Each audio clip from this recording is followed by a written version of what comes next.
नमस्कार, मैं Gopal Lal Meena, lecturer computer science. ई lecture में अभी हम डिस्कस करेंगे प्राइमरी मेमोरी और सेकेंडरी मेमोरी के बारे में। तो सबसे पहले तो हम प्राइमरी मेमोरी और सेकेंडरी मेमोरी की बातचीत करें उससे पहले मैं बताना चाहूँगा कि मेमोरी हमारे कंप्यूटर में एक इस तरह की कह सकते हो एक प्रोग्राम या फिर सॉफ्टवेयर है जिसकी सहायता से हम हमारा जो भी कोई डेटा है उसको टेम्परेरी और परमानेंटली कंप्यूटर में स्टोरेज करते हैं।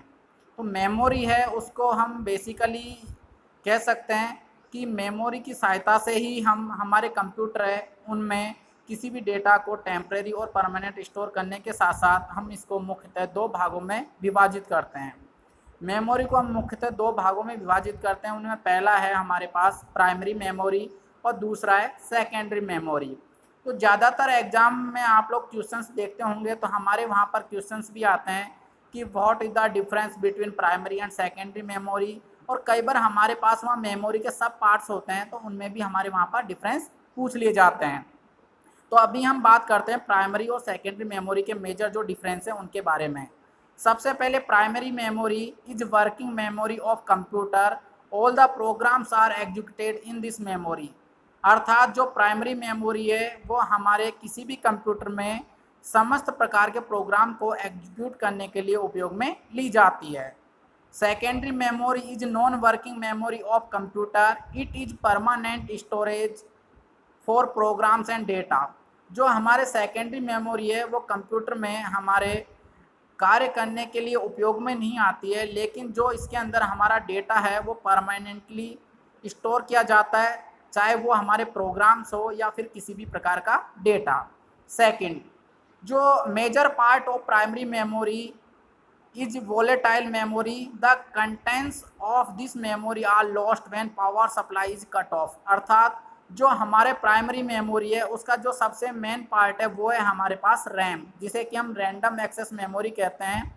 और जो हमारे पास रैम है या फिर जो हमारे पास प्राइमरी मेमोरी है उनमें हमारे पावर सप्लाई किसी भी तरह से कट होने की स्थिति में हमारा जो डेटा है वो परमानेंटली लॉस्ट हो जाता है। Secondary memory is non-volatile memory. The contents of this memory are non-lost when power supply is cut off. जो सेकेंडरी मेमोरी है वो नॉन वोलेटाइल तरह की होती है, साथ ही साथ इसके अंदर हमारा जो भी डेटा कंटेंट्स होंगे तो वो पावर सप्लाई के कट होने की स्थिति में हमारा वहाँ पर परमानेंटली लॉस्ट नहीं होगा, वो हमारे पास स्टोर किए हुए रहते हैं। Third, primary memory is semiconductor memory. जो हमारी प्राइमरी मेमोरी है वो सेमीकंडक्टर की तरह हमारी एक कार्य करती है। सेकेंडरी मेमोरी इज मैग्नेटिक और ऑप्टिकल मेमोरी। जो सेकेंडरी मेमोरी है वो हमारे पास एक मैग्नेटिक या फिर कह सकते हो ऑप्टिकल मेमोरी का प्रकार है। Fourth, this memory is more fast and costly memory. जो हमारे पास प्राइमरी मेमोरी है ये हमारे कार्य करने में काफ़ी तेज़ होती है, साथ ही साथ ये कीमत की तरह से हम यदि कैलकुलेट करें तो ये हमारे पास काफ़ी कॉस्टली होती है। This memory is slower and cheaper than primary memory. यदि हम प्राइमरी मेमोरी से सेकेंडरी मेमोरी को कंपैरिजन करें तो उसकी तुलना में हमारे पास सेकेंडरी जो हमारी मेमोरी है उसके कार्य करने की क्षमता धीमी होती है, और साथ ही साथ जो हमारे प्राइमरी मेमोरी है वो सेकेंडरी मेमोरी है वो हमारे पास कार्य करने में धीमी होती है, और साथ ही साथ इसकी कीमत भी हमारे पास कम होती है। Fifth, the size storage capacity of this memory is small. यूँ कह सकते हो कि जो हमारे पास प्राइमरी मेमोरी है उसकी स्टोरेज कैपेसिटी है, भंडारण क्षमता है, वो हमारे पास कम होती है। The size of this memory is much larger than primary memory. और जो हमारे पास सेकेंडरी मेमोरी है उसकी स्टोरेज कैपेसिटी बहुत ही अधिक होती है। Last example of primary memory is RAM and ROM. यदि हम प्राइमरी मेमोरी के बेसिक एग्जाम्पल्स की बात करें तो जो हमारे पास रैम और रोम है वो प्राइमरी मेमोरी के एग्जाम्पल्स हैं।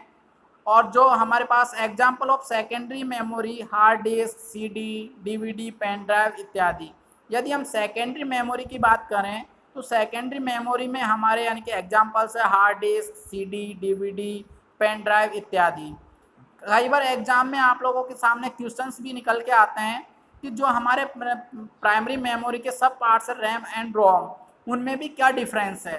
तो वहाँ पर भी हम लोग इनको कैटेगराइज करते हैं इनके बेसिक डिफरेंस की सहायता से, वो हम अगले लेक्चर में डिस्कस करेंगे। धन्यवाद।